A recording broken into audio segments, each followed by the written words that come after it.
must think he know it all.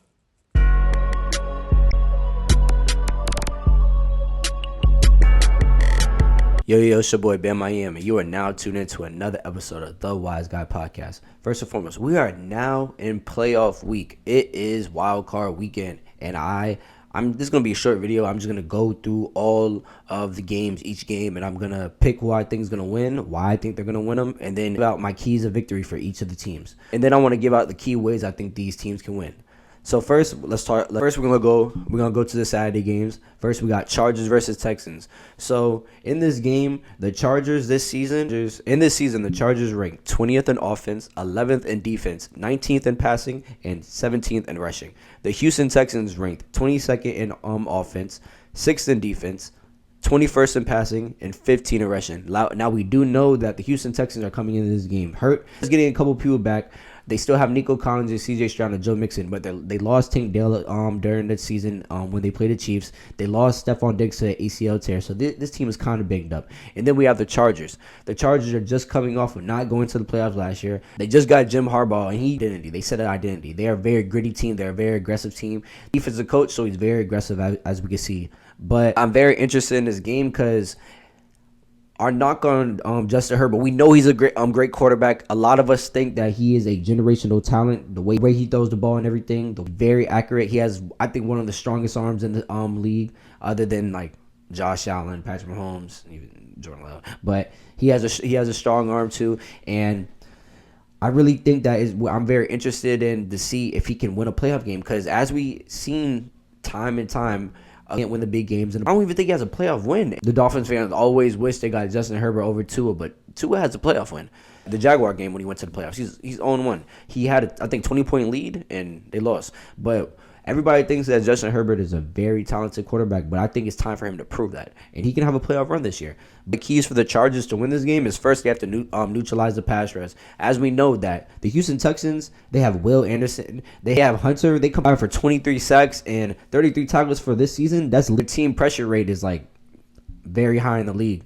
So if the Chargers can hold off the pass rush and give Justin Herbert that pocket to throw and pick the defense apart, I feel like the Chargers will be just fine in this game. And also, I feel like they should hammer play action pass because they have them vertical guys like Quentin Johnson, Lad McConkey, Dillis, I think his name is. So if the O-line for the Chargers can hold up for Justin Herbert and get that run game going, it's gonna open up the pass game in the play action. It's gonna open up play action, and it's gonna they're gonna feed Lad McConkey, they're gonna feed Quentin Johnson and all those other guys on the receiving end. So that's another way I feel like the Chargers will have a big impact in this game, and also for them to limit Joe Mixon.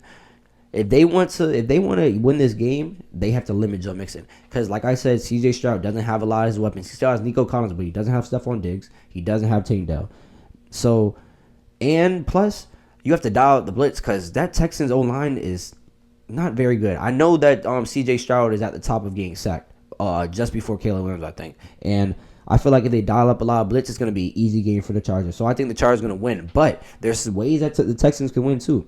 I feel like one of the ways the Texans can win this game is they have to make the Chargers' run game ineffective. They can't let J.K. Dobbins do a lot. They can't let Gus Edwards do a lot. If they can slow that down, that can limit the play action passes in the game, and that can limit their stars on like Lad McConkey and Quentin Johnson to getting separation and having a big game. Speaking of Lad McConkey, I feel like you have to let Derek Stingley travel with that man. You can't let nobody else guard Lad McConkey. Lad McConkey is a very good slot receiver, and he can have a big game. We've seen it multiple times this season. So if you keep Derek Stingley on Lad McConkey, I think is going to have troubles for him. But that also opens up stuff for Quentin Johnson. But as we know, Quentin Johnson doesn't really He goes dumb. He has his games, but he's known to drop the ball multiple times. Other thing is get pressure on Justin Herbert. Cause sacks, try to cause turnovers, make him uncomfortable. Make sure you get pressure on that quarterback. Make sure this defense is humming. I know we've seen this defense do a lot of damage in this season,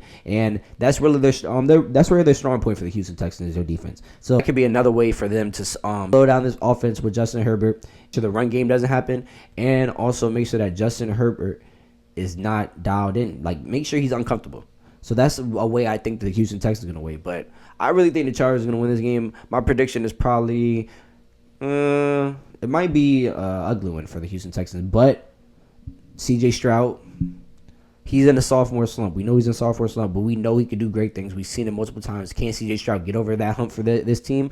And will it be a ball game? Who knows? But I think it's going to be either 20. It's probably going to be 27-17. Steelers versus Ravens. So the Steelers come into this game ranking 23rd in offense, 12th in defense, 27th in passing, and 11th in rushing. And the Ravens come in ranking 1st in offense, 10th in defense, 7th in passing, and 1st in rushing, which makes sense. They got Lamar Jackson and Derrick Henry. So as we know, the Baltimore Ravens throughout Lamar's career has been his Achilles heel. He doesn't really have a winning record against the Steelers. He just came off really blowing them out on all phases of football. On all 3 phases of football, he did very good. And he's most likely probably going to be the MVP, if not Josh Allen. But it's going to be tricky due to the fact that these are 2 teams that's in the same division. They know each other back like a book. So it's going to be a win for the Ravens. It's not going to be it's going to be a blowout due to the fact that Zay Flowers is not playing, their number 1 receiver, but they still have Lamar Jackson and they still have Derrick Henry on their team, and they still have some weapons on the outside. For them to win, their keys to victory is they have to avoid turnovers. That's the very most important thing. They can't let the Steelers get short field on this game. They can't let them get easy points like field goals or easy touchdowns. They gotta avoid turnovers. The second thing is start fast and establish a lead very, very early. They start early. We have seen multiple times like at these 4 games the Steelers lost. They lost against very good teams, but as you can see, that they're not able to go blow for blow for a team. They're not capable of having a shootout. I don't think they're capable at all of having a shootout. So if you start fast and put them away, it's going to be an easy game. But I don't know if that's going to happen because they don't have Zay Flowers, but they have Lamar Jackson. So let's see. Another thing is capitalize on takeover opportunities. Russell Wilson has accounted for 2/3 of the offense. 6 turnovers is committed during the 4-game skid that they've been losing. And he has a pair of interceptions that took away 2 points from his team in the red zone. So if you can feed off them turnovers in the red zone and early in the game, it's going to be easy for them to win this game. And also pound Derrick Henry. So I feel like if you utilize Derrick Henry a lot, and then after that, feed the tight ends. Like I said, Mark Andrews and Isaiah Likely, they're very good tight ends. Mark Andrews, he's probably one of the top tight ends in the league. So feed those guys and you'll be all right. Don't let the Steelers get in a groove. I know that they have a little bit of running game, and really they just feed off them deep balls with George Pickens. And it hasn't really been working for them lately. Even though George Pickens is just coming back from that hamstring injury, I don't know if it's gonna. So I really think those are the key ways I think the Ravens can win this game. And I really think it's gonna be I feel like the Ravens are gonna win this game. But the Steelers have had Lamar's number over the year. They still have Mike Tomlin, one of the best coaches in the league. Russell Wilson can still hoop. He's a playoff quarterback. He's probably a top 20, top 15 quarterback still in this league. They have George Pickens. They have some weapons. They have Najee Harris. I feel like if they feed Najee Harris, get the run game going, limit Lamar in this Ravens offense, keep them off the field, control the time of possession, they might have a chance. Not turn the ball over at all.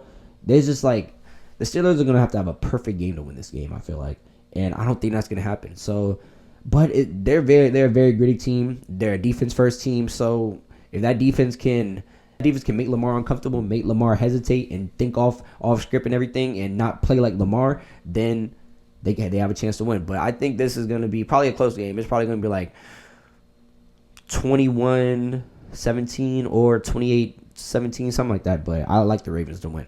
After that, we have the Sunday games of the Wildcard weekend, which first game is 1 p.m. The Broncos versus the Bills. The Broncos are coming in, a young team. I think they're the second youngest team behind the Green Bay Packers. They have Bo Nix. They have a bunch of people on defense. I really don't even know. Their defense is very good, and I don't know. I damn near can't name anybody on the defense but Pat Surtain and what was it called? Moss, the white corner. The only reason I know him because he's a white corner. He be getting burnt. But the Broncos come in at 19 on offense, 17th in defense, 20th in passing, and 16th in rushing. The Bills come in 10th in offense, 17th in defense, 9th in rushing, and 9th in passing. So I think the Bills are going to win this game because the Bills are the number 2 seed. Josh Allen, he's playing like the MVP too. It can either be Lamar. It's a toss-up between him and Lamar. If you want to go off strictly stats, it's probably Lamar. But I think it's a toss-up still. They can go cold. They can go. Both of them can win it. Like the keys for the Broncos to win this game is, firstly, they have to control the pace of this game. They have to keep Josh Allen out of this game. They have to try to keep that man on the sideline, control the possession. He's an MVP caliber quarterback. Those are people like the Tom Brady's, Aaron Rodgers, the Brett Favre's, Drew Brees. They're studs. Like, you can't. I don't think there's a way you can stop Josh Allen this year. Really, Josh Allen, he's playing like Superman, and I don't know if the Broncos want to get into a shootout with his team, because Josh Allen and the Bills they're really capable of that. We've seen it throughout the season. So I feel like if they pound the rock, keep them off the field, let Bo Nix cook, then they have a chance to win this game. Also, keep Josh Allen contained. Try to get him off schedule. Apply pressure. Get your hands on Josh Allen. He might throw a pick. He might throw passes. He might throw the ball up where there's two people around. Try to keep him contained. Try to make sure he doesn't scramble, even though it's Josh Allen. We know he's just like Lamar, one of the best dual quarterbacks we have ever seen. So, and it's hard to take him down because he's not a guy that slides. He wants to run people over. So try to keep him in the pocket. Try to make him more of a passer, which is crazy to say. And also force turnovers. The Broncos defense is very good. They're 7th in the league right now. They're very aggressive. They force fumbles. They get picks. If they can cause turnovers this game, they have a chance to win this game. I feel like the keys for Buffalo to win this game is just let Josh Allen cook, man. Let him be the MVP that we've seen this season. Let their defense play. If their defense doesn't play well, it's going to get in a shootout. So we're just going to have to rely strictly on Josh Allen. But I think Josh Allen, he's capable of doing this. This might be an upset of the week because I ain't gonna lie, the Broncos, they pretty nice. They pretty nice. But if it becomes a shootout, I feel like Josh Allen's going to win because it's Josh Allen. Josh Allen, man. I mean, I feel like the Bills going to win. So I think this might be a close game. It might be a high-scoring game. I feel like it's going to be like 34-28. Bills. After that, we have the Green Bay Packers going the Philadelphia Eagles. Green Bay Packers come into this game ranking 5th in offense, 5th in defense, 12th in passing, and 5th in rushing. The Philadelphia Eagles ranked 8th in offense, number 1 in defense, 28th in passing, and 2nd in rushing. Toss-up. The Packers are coming in hurt. They're coming in just off losing the Bears, where they started all their starters in the first quarter. Then Christian Watson tore his ACL. Jordan Love got hurt. Josh Jacobs only had, I think, 6 rushes, and they took him out right after all of them got hurt. And Malik Willis, he got hurt too, I think. And they're coming off injured. They still don't have Jair. He's out for the season. Quay Walker hasn't played in 4 weeks. Evan Williams, another starter, hasn't played in 4 weeks. It's a lot of injuries on the Packers side, but you can't. There's no excuses. There's no excuses when you get on that field. So I feel like the Packers still have a chance, but their passing game has been very ineffective. A lot of the 2 of the Packers receivers lead the lead in drops, that being Jaden Reed and Dontavius Wicks. So it's going to be hard for the Packers to win this game if they can't have a good passing game. They can't just rely off of Josh Jacobs. But then again, it's Josh Jacobs to the moon. If Josh Jacobs has an amazing game, then the Packers really can win this game. But then again, the Philadelphia Eagles, they respect Josh Jacobs. So they're gonna crowd that box. They're gonna stack the box. The first thing I feel like the Packers should do if they want to win this game is they have to contain Saquon Barkley. And I know. How the fuck are they gonna contain Saquon Barkley? Him to contain Saquon Barkley, I feel like Edgerrin Cooper has to have a big game, and he's been playing amazing. When we play this man, when he first starting, he's been playing amazing. Everybody, he won Rookie of the Month this year. He won Rookie of the Week multiple times when he's been starting. He's been playing amazing. He had 8 tackles for losses in the Packers' last 4 games, which is very good. Quay Walker looks like he's coming back. And then T.J. Slayton and Kenny Clark have to have a big game for us to contain Saquon Barkley. But if Saquon Barkley has an amazing game and we can't contain Jalen Hurts either, it's going wraps. It's over. The thing is, get pressure on Jalen Hurts and don't let him scramble. That's what I worry about, because if you Packers game against the Vikings, who don't really have a good O-line, they couldn't get pressure on Sam Darnold. They let him stay back there and pick apart the Packers secondary, and they did the same thing with Caleb Williams. They keep on missing tackles, let him scramble, let him find other receivers, let him get out of pocket. So if they let Jalen Hurts do this, it's going to be raps for the Packers. It's going to be crazy raps for the Packers. Another thing is on offense, protect Jordan Love. If we give Jordan Love enough time in that pocket, and if the receivers get open, good things are going to happen. I think we ranked like 10th. I know we're top 10 in explosive play this season. Christian Watson, our deep threat, that's really going to hurt us. I feel like it's going to hurt us this year. But we have a lot of other receivers, up-and-coming receivers, young receivers, Jaden Reed, Dontavius Wicks, Romeo Doubs, Malik Heath. He made a couple catches in that Bears game that looked very good, and he doesn't really get a lot of starts, but he will get a lot of starts when because of Christian Watson being hurt, and actually and also Bo Melton. So these guys need to use this opportunity and show us something this game. Show up. Another thing is for the Packers to win is establish a run with Josh Jacobs, him breaking yards, him averaging 6+ yards a carry. That will open up the play action pass game, and that will open up the whole game for us. It'll make the game be way more better for them. Way more better than us. All right. And the last thing is get to a fast fucking start. If we start off fucking fast, we're going to be A-okay. I promise you. If we start this game off fast, we have a very good likely chance of winning this fucking game. Okay. Start the fucking game off fast. But as you've seen in all 6 games that we lost, well, not including the Bears game, in all 5 games that we lost to the best teams in the NFC, we started off every fucking game slow, and we lost every game for about an average of 4.4 points. So if we start off fast, we're going to be good. We're going to be A-okay. But I am very worried on that passing game for the Packers. If the passing game can't be good, it can't be effective, then it's going to be wraps. We're not going to play good. You might as well pack up, get ready, go back to Lambeau, all right? But the Packers have a chance to win this game, okay? I'm telling you. And we're also going to need Jordan Love show why he's the second highest paid quarterback in the league. We have to. Jordan Love's gonna have to show us that. For the Eagles to win is pretty much simple. Saquon Barkley. If Saquon is gonna play like he's been playing this whole season, then it's not gonna be a good game for the Packers. If he starts off fast, if he breaks off tackles, averages what he averages a run, that opens up the passing game. And as we can see, the Philadelphia Eagles have one of the best rosters in the NFL. If you see their offense, they have Jalen Hurts, they have Saquon Barkley, they have AJ Brown and Smith.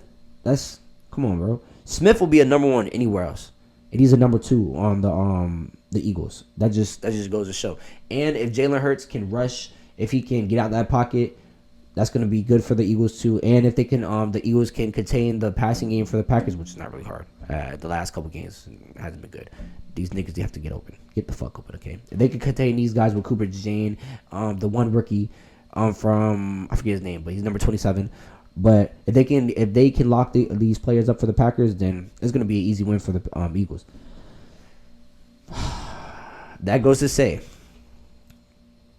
I feel like the Eagles are going to win this game. I don't think we're ready yet. I feel like another year we'll be ready. Maybe if we go out there and get like a T. Higgins or a number 1 receiver or one of these guys. If one of these receivers have a day, if they put up 100 yards this game, the Packers win this game, okay? Okay? But I'm just saying what I've been seeing this whole season.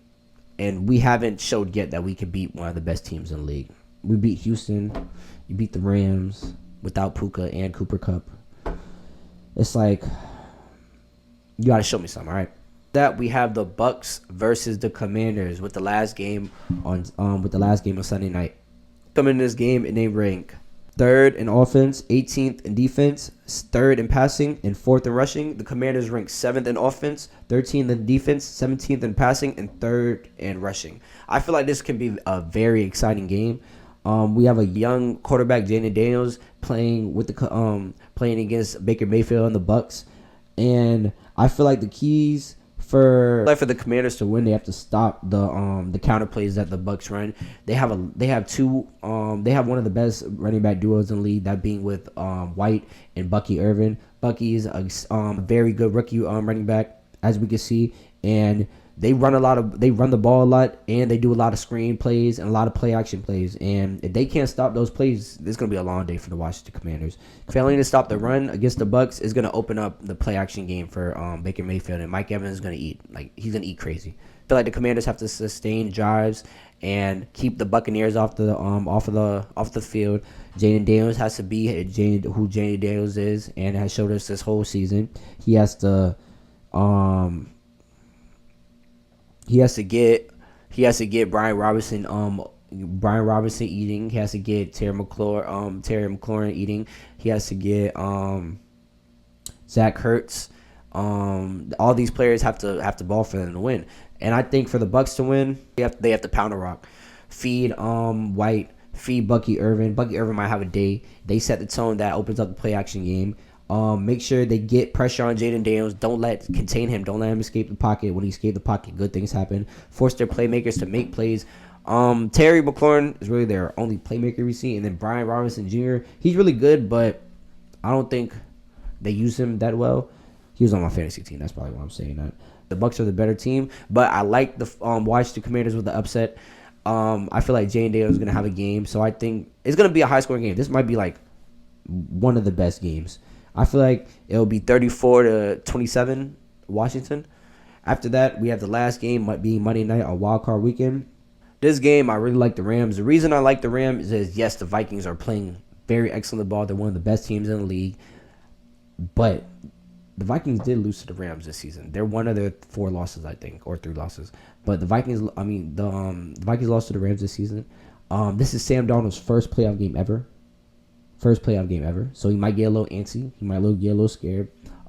Matthew Stafford's been here. They have Puka Nacua. They have Cooper Kupp. They have Kyron Williams, I think his name is. And the only problem really is their defense. Their defense actually, they're good. They're subpar, but they're pretty good. But I don't really think that they can definitely get in the shootout. We've seen it. They got in a shootout. The Rams got in a shootout with the Bills, and you see what happened. They beat Josh Allen in the Bills. And I just don't trust Sam Darnold in the playoffs. But Sam Darnold, he's been playing very effective. I feel like the Rams get a pass rush on him and get him off schedule, make him antsy, make him throw off platform, make him throw picks and everything. I feel like the Rams can win this game. And I just don't I don't feel like the Vikings are probably favorites to win this game, but I will pick the Rams to win this game.